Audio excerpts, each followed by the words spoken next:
여러분 지금 이 영상 처음 10초만 듣고 넘기시면 오늘 드신 그 한 잔의 생강차가 몇 년 뒤 콩팥 수치를 어떻게 바꿀지 모른 채 그냥 지나가실 수 있습니다.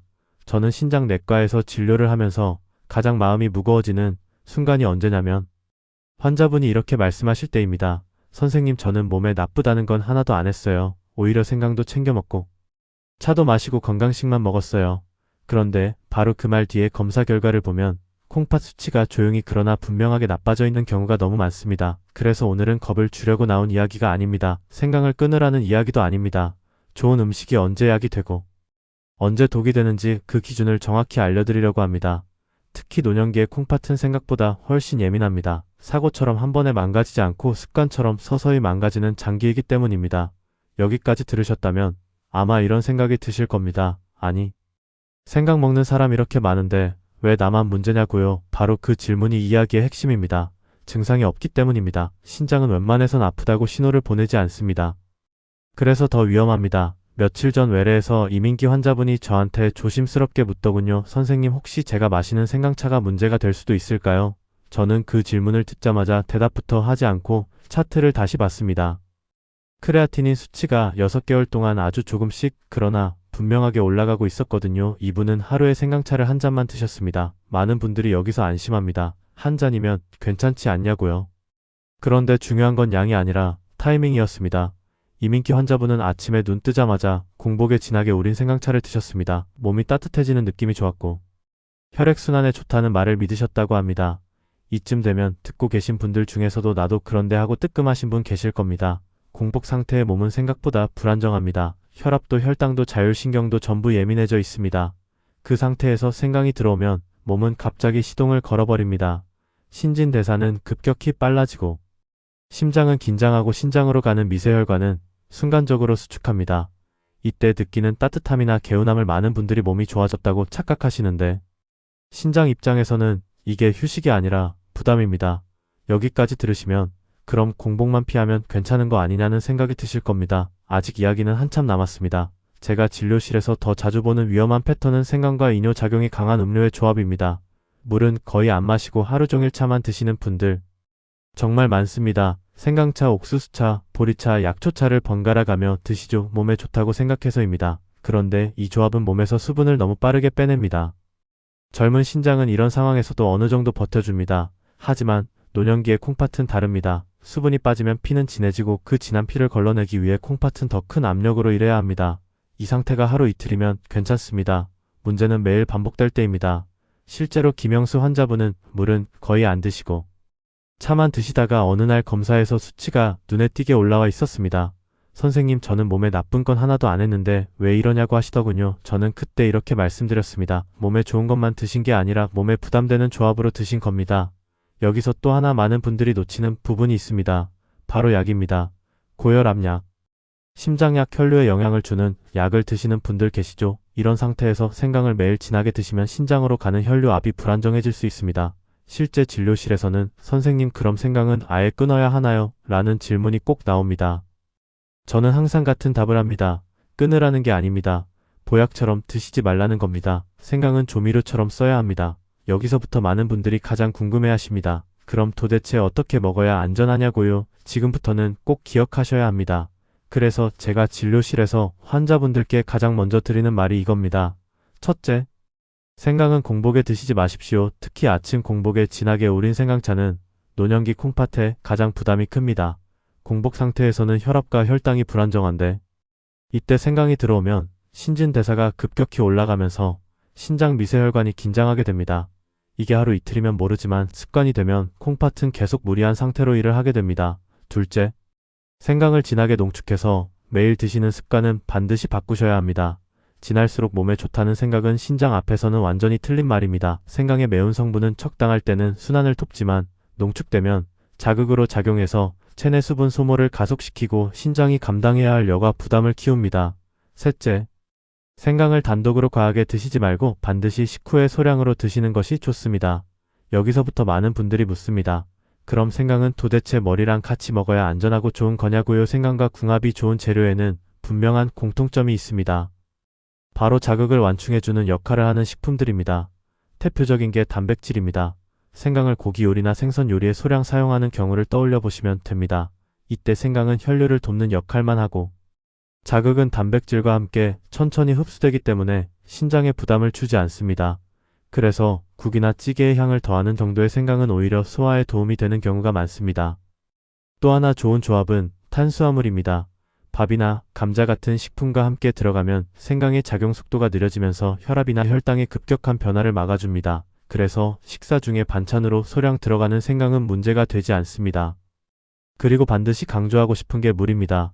생강을 드실 때 충분한 물 섭취를 함께 하셔야 합니다. 물은 생강의 자극을 희석해주고 신장이 처리해야 할 부담을 나눠주는 역할을 합니다. 반대로 생강과 같이 섭취했을 때 특히 조심해야 할 조합도 분명히 있습니다. 첫 번째는 이뇨작용이 강한 음료나 식품입니다. 생강과 함께 특정 건강차나 약초차를 겹쳐서 드시면 몸에서 수분이 너무 빠르게 빠져나가고 신장은 진해진 피를 무리해서 걸러야 합니다. 두 번째는 짠 음식입니다. 생강을 먹고 나서 짠 반찬을 함께 드시는 경우 혈압 변동이 커지면서 신장 혈류가 불안정해질 수 있습니다. 세 번째는 혈류나 혈압에 영향을 주는 약을 복용 중인 상태입니다. 이 상태에서 생강을 습관처럼 드시면 약의 작용과 겹쳐 신장, 미세혈관에 부담이 갈 수 있습니다. 그래서 제가 환자분들께 정리해서 말씀드리는 가장 효과적인 생강 섭취법은 이렇습니다. 생강은 매일 마시는 차가 아니라 음식의 향으로 사용하고 공복에는 피하며 식후에 소량으로 단백질이나 팝과 함께 충분한 물을 곁들여 드시는 것 이것만 지켜도 생강은 독이 아니라 약의 역할을 합니다. 신장은 말을 하지 않습니다. 아프다고 신호도 보내지 않습니다. 오늘도 아무 느낌 없다고 괜찮다고 생각하셨다면 그게 오히려 가장 위험한 신호일 수 있습니다. 생강이 문제라기보다 생강을 대하는 우리의 습관이 문제일 수 있다는 것 이 이야기 오늘 들으셨다면 내일 아침 공복 생강차부터는 꼭 한번 다시 생각해 보시길 바랍니다. 그럼 제가 진료실에서 실제로 어르신들께 이렇게 드셔보시라고 말씀드리는 생강 활용 방법을 그대로 말씀드리겠습니다. 첫 번째는 가장 현실적인 방법인데 생강을 차로 마시는 게 아니라 국이나 탕의 향으로 쓰는 방법입니다. 예를 들면 미역국이나 북엇국 끓이실 때 생강을 큼직하게 썰어서 넣는 게 아니라 손톱만 한 크기로 아주 얇게 한두 조각만 넣었다가 끓인 뒤 건져내는 방식입니다. 이렇게 하면 생강의 매운 성분이 국물에 아주 약하게만 배어 나오기 때문에 몸을 따뜻하게 하면서도 자극은 거의 남지 않습니다.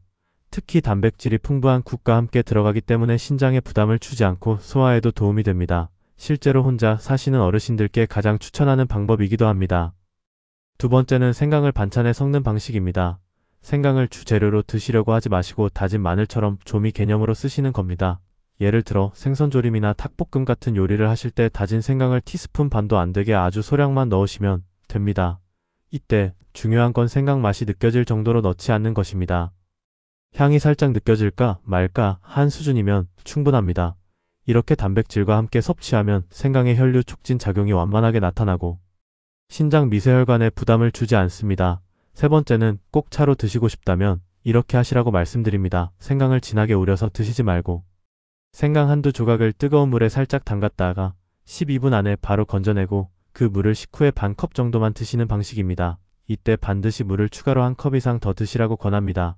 공복에는 절대 드시지 말고 아침보다는 점심이나 저녁 식사 후가 좋습니다. 실제로 이 방법을 알려드리면 어르신들이 이렇게 말씀하세요. 이 정도면 부담도 없고 몸도 따뜻해지는 느낌은 남아있다고요. 제가 항상 강조하는 건 생강을 챙겨 먹겠다는 생각보다 생강을 안전하게 활용하겠다는 생각으로 접근하셔야 한다는 겁니다. 노년기 콩팥은 새로운 자극을 좋아하지 않습니다. 익숙하고 완만한 방식으로 들어오는 걸 가장 편안해합니다. 그래서 생강도 약처럼 드시려 하지 마시고 음식의 일부로 소량만 꾸준히 활용하시는 것 그것이 실제로 가장 효과적이고 가장 안전한 생강 섭취법입니다. 이 부분도 정말 많이들 헷갈려 하셔서 제가 진료실에서 설명드리는 방식 그대로 말씀드릴게요. 생강은 생으로 먹느냐, 차로 마시느냐, 말린 걸 먹어도 되느냐에 따라 몸에 들어오는 자극의 성격이 완전히 달라집니다. 그래서 노년기에는 어떤 형태가 가장 안전한지 구분해서 생각하셔야 합니다. 먼저 생강을 생으로 쓰는 경우입니다. 생강을 생으로 쓰면 매운 성분과 방향 성분이 가장 강하게 살아있습니다. 그래서 혈류를 빠르게 올리고 몸을 확 따뜻하게 만드는 효과는 분명합니다. 하지만 그만큼 자극도 큽니다. 젊은 분들이나 일시적으로 몸이 차가울 때는 괜찮을 수 있지만 노년기 콩팥에는 이 자극이 과하게 느껴질 수 있습니다. 그래서 생강을 생으로 드시는 경우는 절대 씹어 먹거나 많이 드시지 말고 음식에 향을 더하는 용도로 아주 소량만 사용하는 것이 원칙입니다. 국이나 찌개에 얇게 썰어 한두 조각 넣었다가 건져내는 정도가 가장 안전합니다. 다음은 생강차입니다. 많은 분들이 가장 건강하다고 믿는 형태지만 사실 노년기 콩팥에는 가장 주의가 필요한 방식이 바로 생강차입니다. 차로 마신다는 건 생강의 성분을 물에 우려서 비교적 빠른 속도로 몸에 들여보낸다는 뜻이기 때문입니다. 특히 진하게 우린 생강차를 공복에 드시는 습관은 신장에 큰 부담이 될 수 있습니다. 그렇다고 차가 완전히 나쁘다는 뜻은 아닙니다. 방법을 바꾸면 됩니다. 생강차는 약처럼 진하게 마시는 게 아니라 향을 느끼는 수준으로 아주 연하게 우려서 식후에 반 컵 정도만 드시는 것이 좋습니다. 그리고 반드시 추가로 물을 함께 마셔서 체내 수분이 부족해지지 않도록 해야 합니다. 마지막으로 말린 생강에 대해 말씀드리겠습니다. 말린 생강은 생강의 수분이 빠지면서 매운 성분이 농축된 형태입니다. 그래서 소량만 써도 자극이 강합니다. 이 때문에 말린 생강을 그대로 달여 드시거나 가루로 많이 드시는 것은 노년기에는 추천하지 않습니다. 다만 음식의 향신료처럼 아주 소량 사용하는 것은 가능합니다. 예를 들어 국물 요리에 꼬집듯이 조금 넣는 정도는 괜찮습니다. 정리해서 말씀드리면 노년기 콩팥을 기준으로 가장 안전한 순서는 생강을 음식의 향으로 소량 사용하는 방식이 가장 안전하고 그 다음이 연하게 우린 생강차를 식후에 소량 마시는 방법이며 말린 생강이나 가루 형태는 가장 조심해서 사용해야 합니다. 어떤 형태든 공통된 원칙은 과하지 않게 자극을 늦추고 수분을 충분히 함께 섭취하는 것입니다. 생강을 건강식품으로 생각하지 마시고 음식의 한 재료로 대하시면 콩팥을 해치지 않으면서도 생강의 장점은 충분히 누리실 수 있습니다. 제가 오늘 생강의 위험성 이야기를 길게 드렸지만 그렇다고 생강이 나쁜 식재료라는 뜻은 절대 아닙니다. 오히려 생강은 예전부터 약재로도 쓰였을 만큼 몸에 도움이 되는 성분이 많은 재료입니다. 생강이 가진 대표적인 효능은 몸의 순환을 도와주는 것입니다. 나이가 들수록 손발이 차고 아침에 몸이 굳어있는 느낌을 많이 호소하시는데 생강의 따뜻한 성질은 이런 혈액순환 저하를 완화하는 데 도움을 줄 수 있습니다. 또 생강은 위장 운동을 촉진하는 작용이 있어서 식후 더부룩함이나 소화 불편을 줄이는 데에도 도움이 됩니다. 실제로 어르신들 중에 입맛이 떨어지고 속이 자주 더부룩한 분들은 음식에 생강을 소량 활용했을 때 식사량이 안정되는 경우도 종종 있습니다. 그리고 생강에는 몸의 염증 반응을 완화하는 성분이 포함되어 있어서 관절이 뻣뻣하거나 몸이 쉽게 붓는 느낌이 있을 때 보조적으로 도움을 줄 수 있습니다. 또 감기 초기에 몸이 으슬으슬하고 체온이 떨어지는 느낌이 있을 때 생강이 몸을 따뜻하게 만들어 회복을 돕는 역할을 하기도 합니다. 다만 여기서 반드시 기억하셔야 할 점이 있습니다. 생강의 효능은 강한 자극으로 나타나는 것이 아니라 적당한 양을 꾸준히 사용할 때 가장 안정적으로 나타난다는 것입니다. 저는 진료실에서 환자분들께 항상 이렇게 말씀드립니다. 생강은 약처럼 챙겨 드시는 것이 아니라 음식 속에서 자연스럽게 드셔야 가장 좋은 효과가 나타난다고 말입니다. 생강을 국이나 반찬의 향으로 소량 사용하고 식후에 부담되지 않는 수준으로 활용하면 몸의 순환을 돕고 소화를 편안하게 하면서도 콩팥에는 부담을 주지 않을 수 있습니다. 결국 건강식품이라는 것은 많이 먹는 것이 아니라 내 몸이 감당할 수 있는 방식으로 오래 사용하는 것이 가장 중요합니다. 신장은 특히 조용한 장기입니다. 우리가 어떻게 먹고 어떻게 생활하느냐를 그대로 기억하고 결과로 보여주는 장기입니다. 오늘 생강 이야기를 들으셨다면 생강을 두려워하실 필요는 없습니다. 다만 생강을 대하는 방식을 조금만 바꿔보시기 바랍니다. 그렇게만 하셔도 생강은 독이 아니라 분명히 몸을 돕는 재료가 될 수 있습니다. 그리고 이 이야기는 꼭 가족과 함께 나누셨으면 좋겠습니다. 식탁 위의 작은 습관이 결국 평생의 건강을 좌우하기 때문입니다.